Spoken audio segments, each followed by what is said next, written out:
Poverty is both immoral and it's economically inefficient. We are better people when we have the resources we need, not only to survive, but to thrive and to succeed. That should be our mission, and that's why I do the work I do.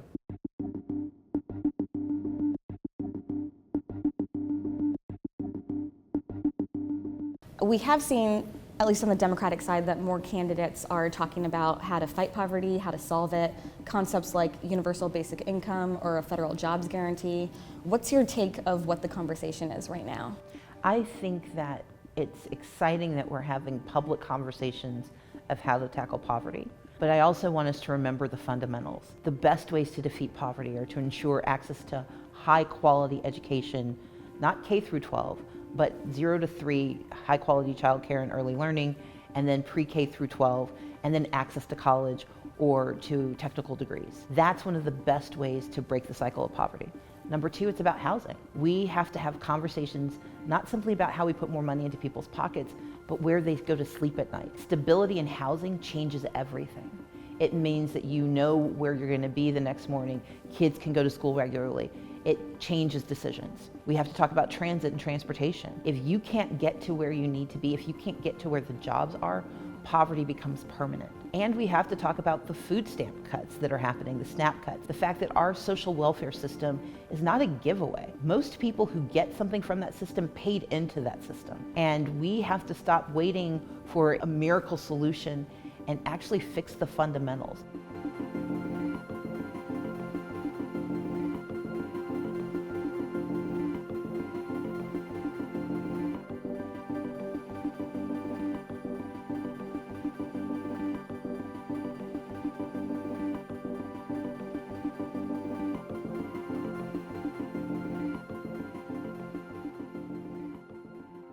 One of the things I'm really excited about, though, is as we're having these conversations, people aren't afraid to talk about poverty.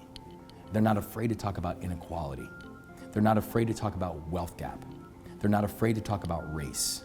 They're not afraid to talk about gender and xenophobia and homophobia and all these things that we know the data continues to show us are things that are pushing people deeper into poverty. And so as we're having these conversations, I'm not interested in policies nor debates about how we're gonna make poverty more tolerable. If we're not talking about moving people out of poverty permanently, then I don't know what we're talking about. There still needs to be a measure of weight that we've got to get to this, that it doesn't have to be a campaign cycle issue. Because people don't live in poverty in campaign cycles. People don't live in poverty on campaign years or mid-year elections or midterm elections. They're in poverty all the time. How we make that a functional core part of our governing philosophy is really what I'm most interested in. Poverty costs us money. We spend so much money remedying things that could have been fixed from the outset. And that's the greatest economic inefficiency. When you let something break because you're too lazy to fix it, that's wrong. But if you fix it ahead of time, that early investment can yield benefits for decades. Because while we're fighting the immorality of poverty, we have to fight the reality of poverty.